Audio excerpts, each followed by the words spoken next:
Hello everyone, VegasVic1965. This week's video, we're going to take a more in-depth look at mending. I know I've done a few videos before on mending, but I'm still getting some questions, so I'm kind of hoping that I can answer all those questions and bang this out right away, one shot, and hopefully we'll take care of everybody that has future questions as well with this one particular video. I'll try to keep it as short and sweet as possible. So without further ado, let's find out.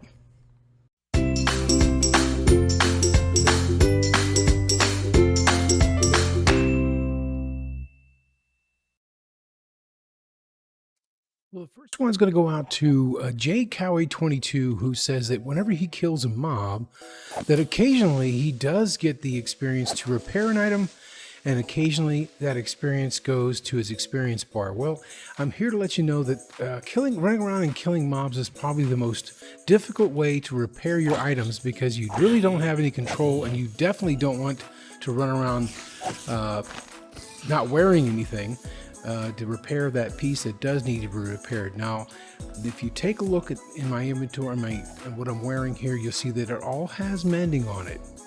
And any of these pieces that do not need to be repaired, if the game selects one of those pieces, then it's going to go straight to your experience bar, because that piece does not need to be repaired. So this is one of the worst ways you can go about trying to repair your gears with mending.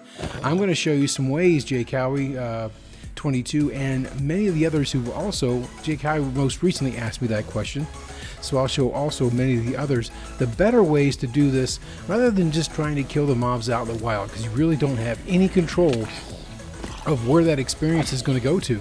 You just don't. And ways that you do have control, you definitely don't want to do it that way, because you'll end up, we don't want to take our gear off. So it's getting a little crazy out here. I think I'll move on. Okay, well, behind me there's a whole bunch of unwilling participants in the next phase, or next thing I'm going to show you, and that happens to do with the spawner. But first we're going to take a look at our inventory spaces. You'll see, as I mentioned earlier, we do have mending on all of our gear, and that includes, of course, my weapons. I'm an infinity bow guy, and of course our tools as well. Now the axe does need to be repaired. I've got an elytra that needs to be repaired. My elytra I'm wearing needs to be repaired, and I've got a sword as well that needs to be repaired. Now the thing with mending, if you've got a setup like I have behind me with a spawner, I'm going to show you that we definitely want to take this off.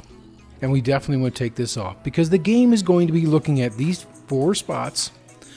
For Java version, it'll also look in our offhand. Unfortunately, Bedrock still, and they've been promising us in Bedrock that they would give us the chance to be able to put something in our offhand, and they haven't, and also Sweeping Edge, but that's another story. At any rate, with either version, Bedrock or Java, we want to make sure we limit the number of spaces that the game is going to take a look for any mending pieces. And these 2 here do not need to be repaired. If we're wearing those pieces and the game randomly selects that piece that we're wearing, then yes, any experience you get is not going to be checked anywhere else. It only checks once, and it will go right to your experience bar here down below. So we want to eliminate any possibility of that happening by removing any pieces that don't need to be repaired. Don't do this out in the wild like we did just a little bit earlier. That's going to be very, very hazardous. So let's go take a look and see what we need to do to repair these pieces. Now again, there's a number of pieces that need to be repaired. I've got this set up here, and I did a video on it, and it's very extremely helpful for Bedrock players that are unable to put anything in their offhand. And what this does, this little setup, it's the hoppers. I've got some iron trap doors on top and some fences in front. It holds back the experience, so provided that you're not too close to it. So if we come over here and whack away at these guys, you'll see that experience is going to stay right up top for us. And what we can do is we can go over to an item that we need to have repaired. Since I'm not too concerned about the sword in the first slot, the next slots besides the ones we have here will be our action bar. The game will also look at the action bar. So it'll look at these slots, it'll also look at the action bar.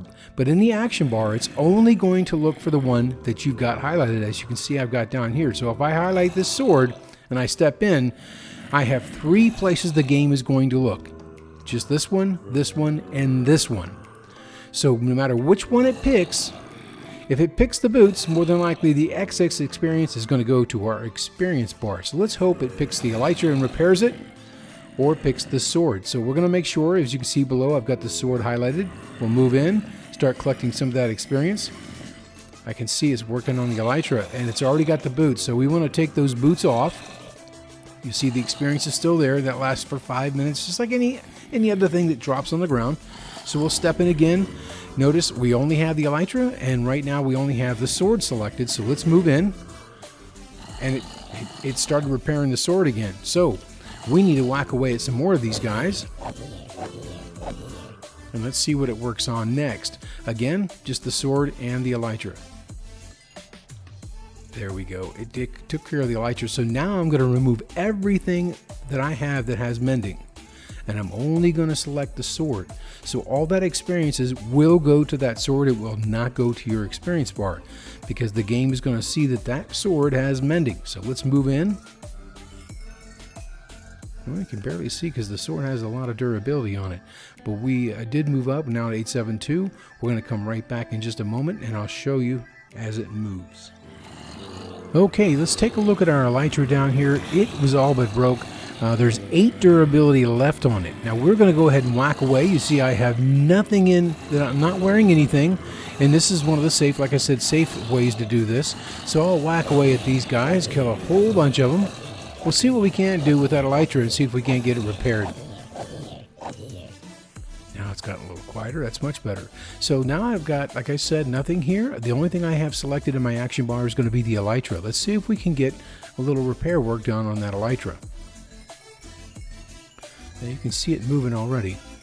It's doing pretty good. Now if I had one of these pieces that did not need to be repaired, again, I want to mention this, that if that happened to have been in there and the game selected that, each and every time an experience orb came in, if the game randomly selected that spot instead of this one, then since it doesn't need to be repaired, it would have gone to our experience bar. But since we were not wearing that, that is the only item that we had selected in our action bar, and we were wearing nothing else with mending. That is the only place that the game would look for mending, and the only place that experience would go would be to repair the elytra. Let's go take a look at a couple other ways. Okay, now we're back at my village. This was actually season 1, and I have this world saved, and so I imagine a few people that would watch this may remember seeing some of this, but this is what I'm going to do. I'm going to trade with this villager. Now I have the elytra earlier that we were repairing, and I have the sword, so I'm going to use the sword to trade with this farmer villager. And by trading with him, you will get experience. And since I have the sword selected, it's either going to be the sword or it's going to be the elytra that's going to get repaired. Nothing else. It won't go anywhere else. If you notice, I'm still, my experience is still on 3. So you can see the elytra is almost done. Let's go pick another farmer villager. And the elytra is finished. That's excellent. So now I take that off. Again, it's got to be a safe place. You don't want to do this out in the wild like we did originally when we first came into the game. So we're going to only have the sword selected. I'm going to find myself another farmer that hasn't been traded with yet, or locked his trades up, and I'll go ahead and trade him, and we'll see. Right now we are at 1,072, and we're trying to get it to 1561. Let's do some trading and see what we can do here.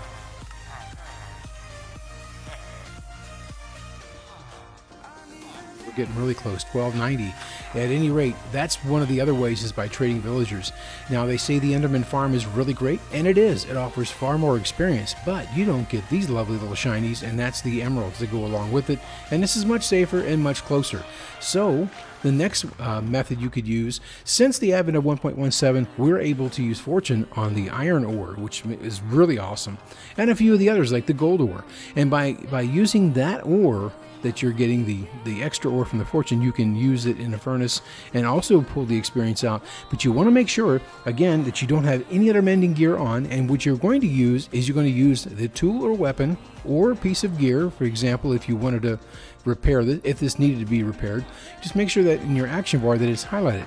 In this case, we're going to go ahead and work on that sword again. We can even work on the diamond axe.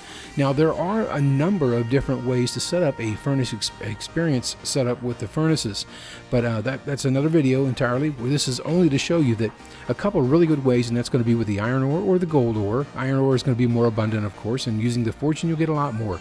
But another good way is Cactus.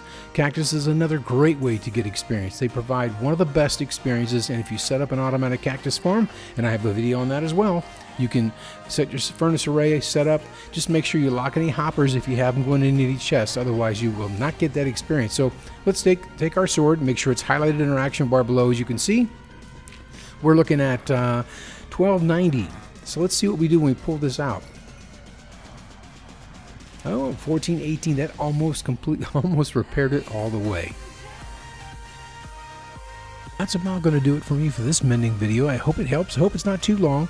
And I definitely want to mention that the bedrockers are going to want to use that design that I have. I even use it on Java. It really will help hold that experience back to give you the opportunity to switch over to the tool that you need, or a piece of gear, or even the weapon that you need to have repaired. I have had people tell me that, well, you can just hit them and switch over to the next weapon or piece of gear that you need to repair quickly. That doesn't always work so well. Having that design that I have, and I'll put either a link in the description or even pop it here on the end in the credits, to where you can click on that video and see how that's made, and it's extremely simple. So I hope this answers a lot of your questions. If you, at the very most, I just thank you. It would be great if you want, type in and let me know down in the comments. So if you like this video, click that like button. If you want to subscribe for past or future videos, click that subscribe button. It costs absolutely nothing, but it helps and lets me know that I'm providing great quality content for you guys each and every week. So until next week's video, thank you very much for watching, guys, and goodbye.